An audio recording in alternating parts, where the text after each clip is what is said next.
Hello students, welcome back to my channel. Today we will study about epithelial tissue. Epithelial tissues के बारे में बताने के पहले मैं आपको टिश्यूज़ की एक जनरल डेफिनेशन देना चाहती हूँ. तो वी ऑलरेडी नो कि टिश्यूज जो होता है वो एक ग्रुप ऑफ सेल होता है ना. That is a group of cell which perform a specific task in a coordinated manner is called to be as the tissue.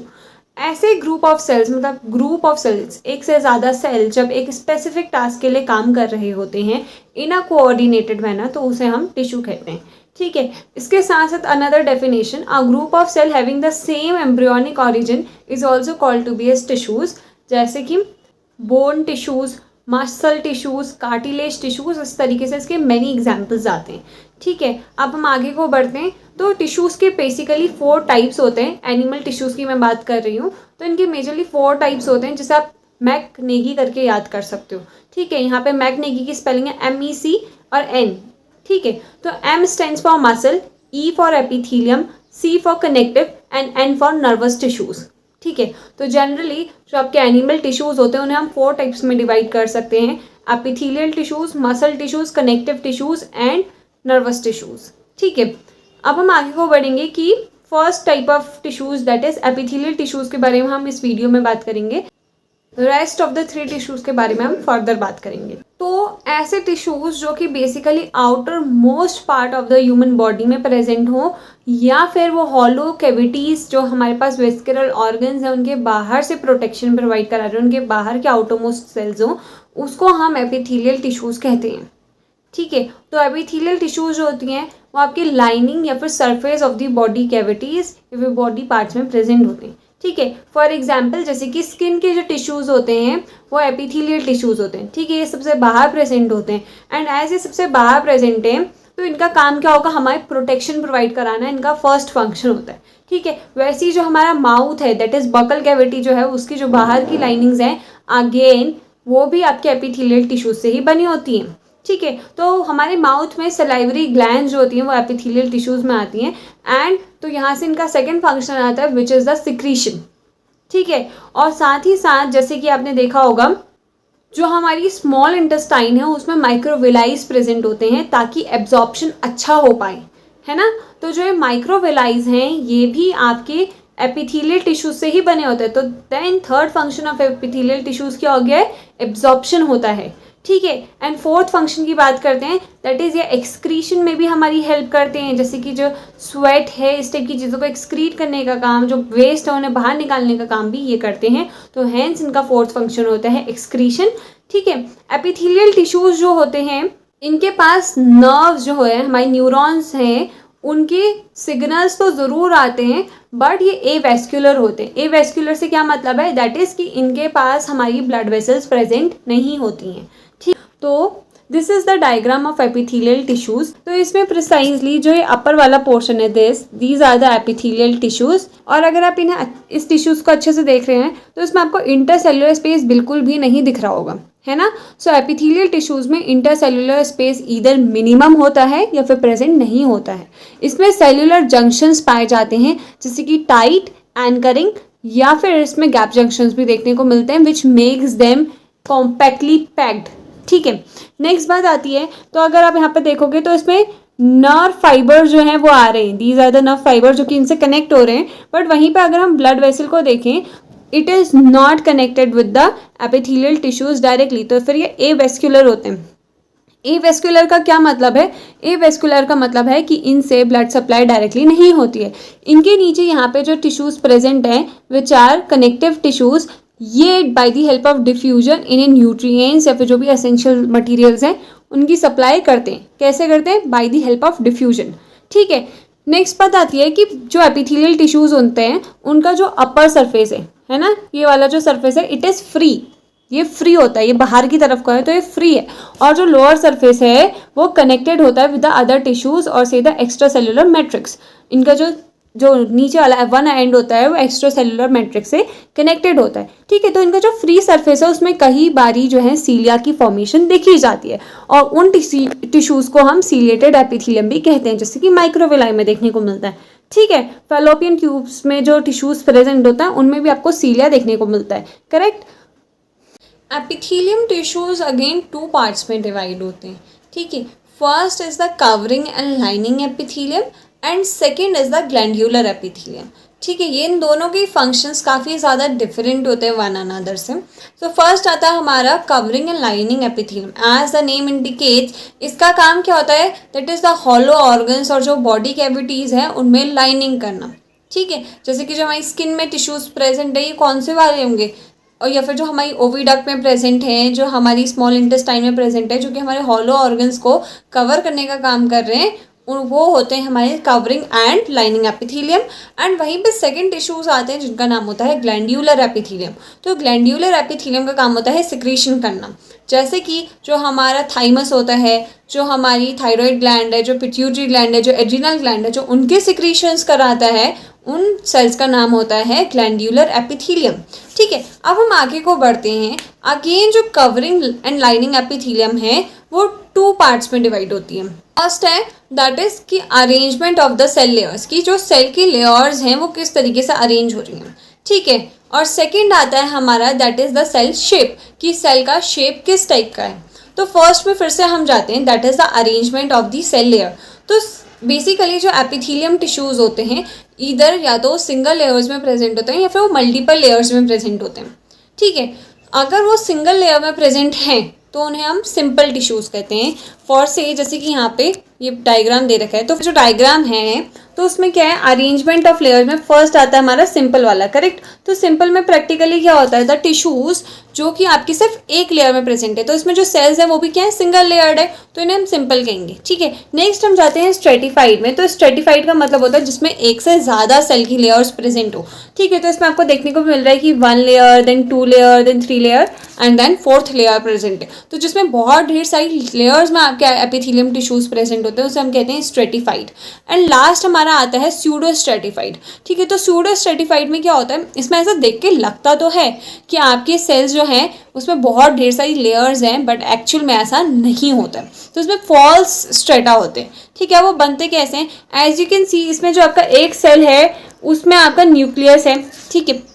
ये सब के सब यूनिसेल्युलर हैं, जो मतलब लेयर है it is of 1 cell, but इन सब में जो न्यूक्लियर की पोजीशन है वो अलग अलग जगह पे प्रेजेंट है, जिसकी वजह से इन्हें देख के ऐसा लगता है जैसे इसमें बहुत ढेर सारे स्ट्रेटास प्रेजेंट होंगे, बट एक्चुअल में ऐसा नहीं है। इसमें न्यूक्लियस की पोजीशन जो है वो अलग अलग जगह पे प्रेजेंट होती है, इसकी वजह से हमें ऐसा लगता है that is they are stratified, but in reality they are not, ठीक है। नेक्स्ट हमारे आते हैं on the basis of cell shape, कि सेल के शेप में आपके एपिथेलियम टिश्यूज कितने टाइप के होते हैं। तो अगेन ये होते हैं 3 टाइप के। इसमें फर्स्ट आता है स्क्वैमस, ठीक है। एज यू कैन सी, आप नीचे देखते रहना, ठीक है। तो स्क्वैमस आता है, तो स्क्वैमस में प्रैक्टिकली क्या होता है, स्क्वैमस शेप्ड सेल्स होते हैं। नेक्स्ट आता है क्यूबॉइडल, इसमें क्यूबॉइड शेप सेल्स होते हैं। और लास्ट आता है हमारा कॉलमनार। तो कॉलमनार में क्यूबॉइड का एक इलॉन्गेटेड स्ट्रक्चर होता है और इसमें जो न्यूक्लियर होता है वो एट द बेस प्रेजेंट होते हैं। नाउ अब हम क्या करेंगे, क्लासिफिकेशन पढ़ेंगे on the basis of simple epithelium tissues, कि वो किस किस टाइप के हो सकते हैं और स्ट्रेटिफाइड किस किस टाइप के हो सकते हैं। इसमें हम लोकेशन एंड फंक्शंस भी पढ़ेंगे। तो फर्स्ट बात आती है कि जो आपकी सिंपल एपिथेलियम टिश्यूज हैं अगेन वो 4 टाइप के हो सकते हैं। तो पहला है सिंपल स्क्वैमस, सेकंड है सिंपल कॉलमनार, थर्ड है सिंपल क्यूबॉइडल एंड लास्ट है सूडो स्ट्रेटिफाइड, ठीक है। तो अब हम इनके फंक्शंस एंड इनकी लोकेशन देख लेते हैं, ऑलराइट। तो देखिए इसमें फर्स्ट जो टिश्यू आ रहा है वो है सिंपल क्यूबॉइडल एपिथेलियम, ठीक है। तो सिंपल क्यूबॉइडल एपिथेलियम की खास बात क्या होगी कि इनका स्ट्रक्चर जो है वो एक क्यूबॉइड लाइक होगा, इसमें न्यूक्लियर जो है वो सेंटर में प्रेजेंट होगा। इनका मेजर काम जो होता है वो होता है एब्जॉर्प्शन एंड सिक्रीशन का, इसलिए आपको स्मॉल इंटेस्टाइन या फिर किडनी इस टाइप के स्ट्रक्चर्स में देखने को मिलते हैं। नेक्स्ट बात आती है सीलिएटेड सिंपल कॉलमनार एपिथेलियम। तो ये जो होते हैं, अब देखो इसमें क्या मैंने आपको पहले बताया था कि कॉलमनार मतलब थोड़ा elongated of form of the cuboidal है। और अगर हम इनमें न्यूक्लियर की पोजीशन देखें तो सबकी न्यूक्लियर की पोजीशन जो है वो बेस पे, ठीक है। तो ये इनका कैरेक्टरिस्टिक फीचर होता है कि कॉलमनार जो है उनकी जो आपकी न्यूक्लियर होगी it will be at the base, ठीक है। एंड अगेन जो कॉलमनार टिश्यूज होते हैं वो 2 टाइप के हो सकते हैं, ठीक है। पहला कि जिसमें सीलियास प्रेजेंट हो और सेकंड जिसमें सीलियास प्रेजेंट नहीं हो, एंड अकॉर्डिंगली देन इनके फंक्शंस भी होते हैं। से जिनके पास सीलिया प्रेजेंट होगा वो फेलोपियन ट्यूब में होगा, ठीक है, ताकि आपका जो ओवर निकल रहा है वो इजीली जा सके, आगे को ट्रांसफर में अच्छे से हेल्प मिल पाए। और सेम वेज अगर ईसोफेगस या फिर स्टमक की किसी लाइनिंग में है तो ये वहाँ पे सीलिएटेड होंगे, है ना। और वहीं पे अगर ये सीलिएटेड नहीं है, नॉन सीलिएटेड है, तो इनके अनदर फंक्शंस होते हैं, ठीक है। फिर लास्ट बात आती है pseudo stratified ciliated columnar epithelium की। तो pseudo stratified and that means obviously क्या होगा, इनमें जो न्यूक्लिया है वो अलग अलग जगह पे प्रेजेंट होगा। और नेक्स्ट बात यहाँ पे क्या आती है, अगर आप इस स्ट्रक्चर को अच्छे से देखोगे तो इसमें सबके सब स्टार्ट तो सेम बेस से हो रहे हैं, सारे सेल जो है उनका सेम बेस है, बट जो एपिक्स है वहाँ तक का सारे टिश्यू नहीं भी पहुँच सकते। तो इसकी वजह से भी इन्हें देख के ऐसा लगता है कि ये जो है स्ट्रेटास की फॉर्मेशन कर रहे हैं, बट एक्चुअल में ऐसा नहीं है, ठीक है। अब गोइंग अहेड, ये एक फ्लो चार्ट टाइप का टेबल फॉर्म कर रखी है सच दैट कि आपको कोई भी लर्न करने में प्रॉब्लम ना हो और आप इजीली इस पूरे को अच्छे से लर्न करके अपनी कॉपीज में लिख सको एंड एग्जाम में भी लिख सको, ठीक है। तो इसमें मेन की पॉइंट्स ही रखे हैं मैंने, दैट इज फर्स्ट बात आती है कि सिंपल स्क्वैमस टिश्यूज़ की। तो एज हमने स्ट्रक्चर ऑलरेडी देख लिया है, तो एक फ्लैट ऑब्वियस है, सिंपल है, तो सब फ्लैट लेयर्स में प्रेजेंट होंगे। Single layer of flat tissues, इसमें single layer of flat tissues होती है और बीच में न्यूक्लियाई होता है। लोकेशन जो है इसकी है लाइंस ऑफ हार्ट वेसल्स, आपके हार्ट में प्रेजेंट है, एल्वियोली में प्रेजेंट है, बोमन्स कैप्सूल में प्रेजेंट है, ठीक है। बोमन्स कैप्सूल आपकी किडनी में प्रेजेंट होती है।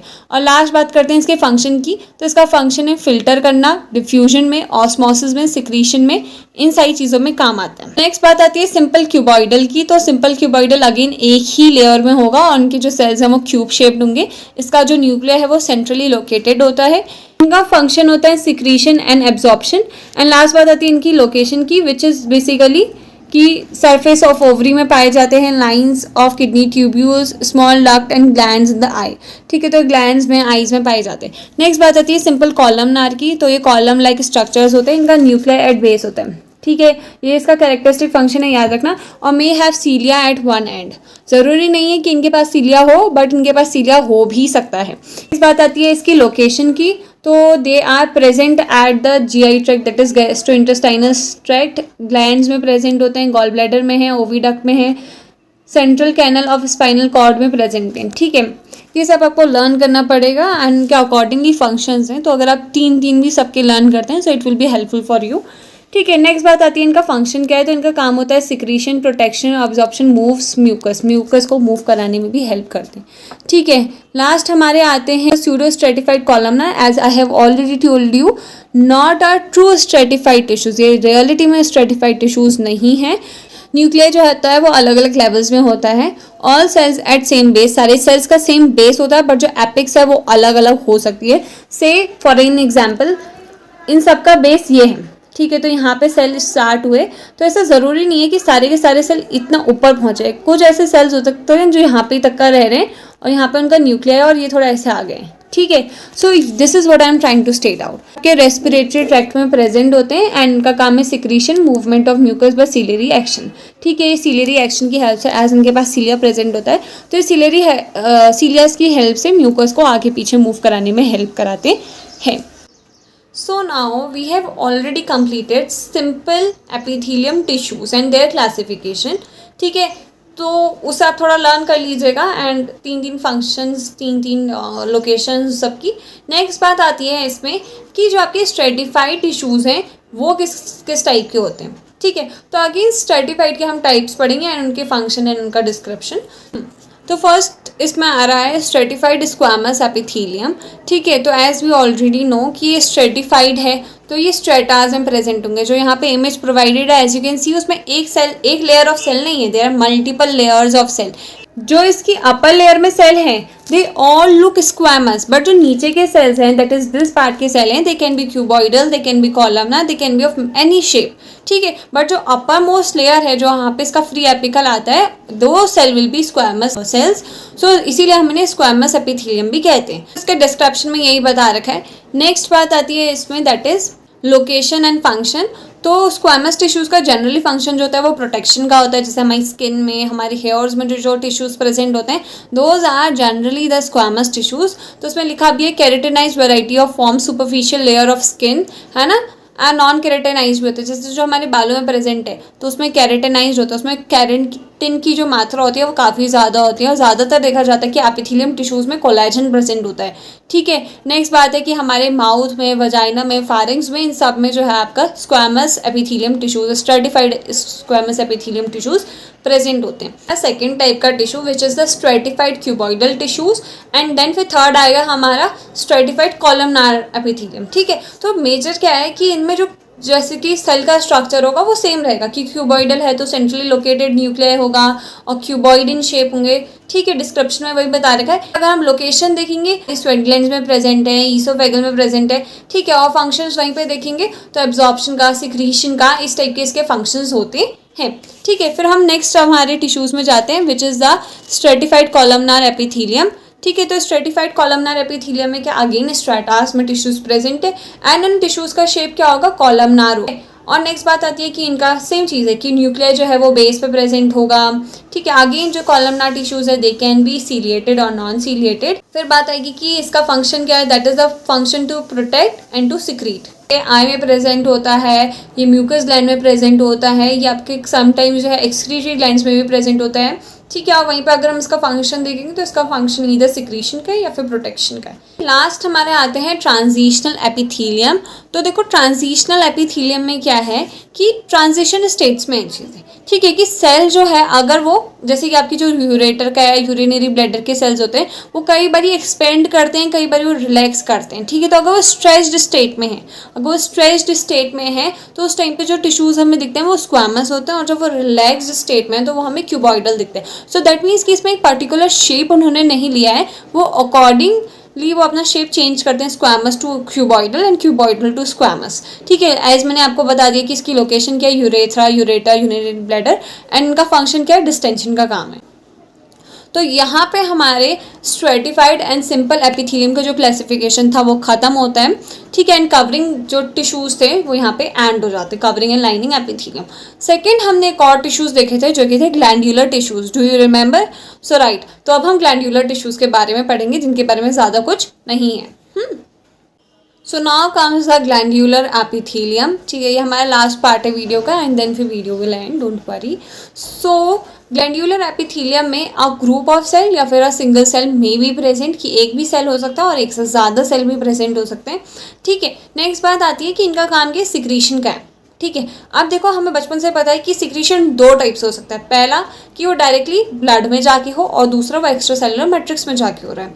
ठीक है, तो अगर वो डक्ट्स में जाके होता है तो हमें पता है कि उसे क्या कहते हैं, एक्सोक्राइन ग्लैंड्स कहते हैं, और अगर वो डायरेक्टली एक्स्ट्रा सेलुलर मैट्रिक्स में हो रहा है तो देन हम उसे एंडोक्राइन कहते हैं। सो अकॉर्डिंगली हम इसे पढ़ेंगे। तो नेक्स्ट बात आती है दैट इज फंक्शन, इसका सिक्रीशन है। अ ग्लैंड में consist of a single cell और a group of cells that secrete substances into duct, into surface और into blood and again it is of two type, that is the endocrine and the exocrine gland. ठीक है, तो first आता है endocrine glands. तो endocrine glands में क्या आएंगी, दैट इज डेफिनेशन वही है, that is the secretory product, यहाँ से हार्मोन सिक्रीट होता है, इतना आपने याद रखना है। Diffuse into blood after passing through interstitial fluid. तो ये जो है इंटरस्टिशियल टिश्यूज से जो है आपके ब्लड में जाते हैं। इनकी लोकेशन जो है, जो जो भी आप हार्मोन्स जानते हो जहाँ से वो सिक्रीट होता है उनका नाम लिख दो, दैट इज पिट्यूटरी ग्लैंड लिख दिया, पीनियल लिख दिया, देन थायराइड लिख दो। So that's pretty much okay. इनका फंक्शन क्या है, that is to produce the hormone which regulate the body activities. ठीक है, नेक्स्ट बात आती है यहीं पे हमारी एक्सोक्राइन ग्लैंड्स की। तो इनका डिस्क्रिप्शन क्या है, दैट इज ये डक्ट्स में अपने सिक्रीटरी प्रोडक्ट्स को डालते हैं और इनकी जो लोकेशन है, स्वेट ग्लैंड्स होगी, ऑयल ग्लैंड्स होगी, एयर वैक्स हो गया, डाइजेस्टिव ग्लैंड्स होगी, तो इस टाइप की सब्सटेंसेज हैं वो एक्सोक्राइन ग्लैंड्स हमें देती हैं। तो इनका फंक्शन क्या है कि ये इन सारी चीज़ों को प्रोड्यूस करें and that is very obvious. ठीक है, so now here the video ends. Thank you for watching me, please like and subscribe my channel.